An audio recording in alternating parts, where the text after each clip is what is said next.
What are the sins of the Igboman? You don't want them to rule the country. You don't want them to stay in the country. And you don't want them to go. What actually do you want from the Igbos?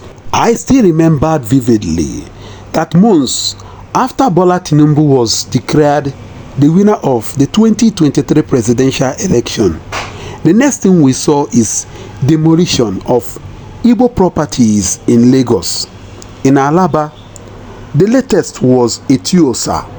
So many properties belonging to the Igbos were demolished in the name of illegal landed properties, in the name of where the properties were sited was on a drainage. And today it is the turn of Abuja, and the story that we are getting from Abuja is not making anybody happy at all.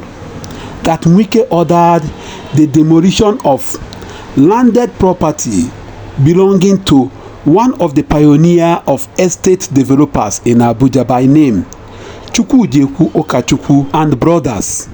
The annoying part of the report was the statement accredited to the FCT Minister, Chief Nyesom Wike, that how can this amount of land be given to an Igboman?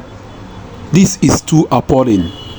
If this statement is actually coming from Wike, Wike needs to apologize to the Igbos. This is very important. How can Wike make such a statement? Let me allow you guys to hear from the horse's mouth. A developer of a multi-billion naira property near Asokoro has called on President Bola Tinubu's intervention following demolition by the FCT administration. The property, which sits on a 214-hectare plot, was said to have been pulled down without any order of revocation issued by the authorities of the FCT. It marks the first major demolition by the Nyesom Wike administration.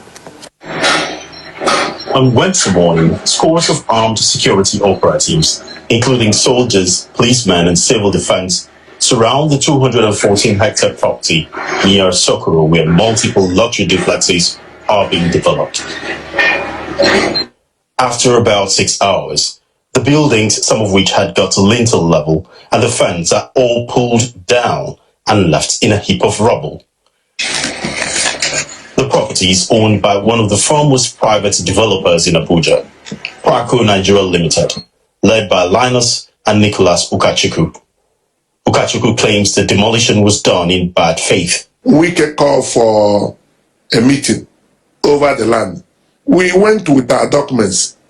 After I see what we have with our lawyer and the other people's other sunrise, which they get part of that land.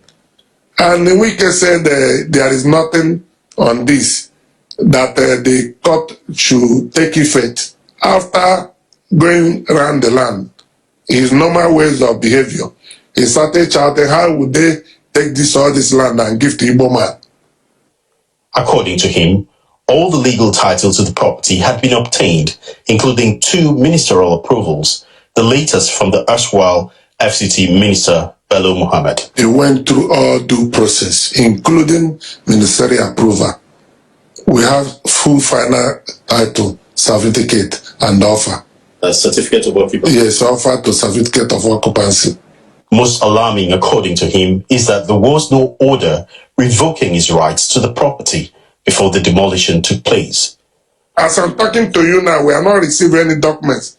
All these things, it's only what we saw, the demolition. The title has not been revoked, we are not being served. Ukachukwu also insists the action of the Minister of the FCT runs contrary to 2 pending court orders restraining any action by the FCT on the plot of land. 2 separate courts issued different court order restraining him from tampering or doing anything in those property. But all of a sudden today, we can move all the caterpillars in Abuja and went and started pulling those properties that we have invested billions into down. He wants President Tinubu to wade into the matter to protect the rights of genuine investors and businessmen. Calling Mr. President, who I know that has nothing to do with the tribe, to call on the bridge, either he remove this man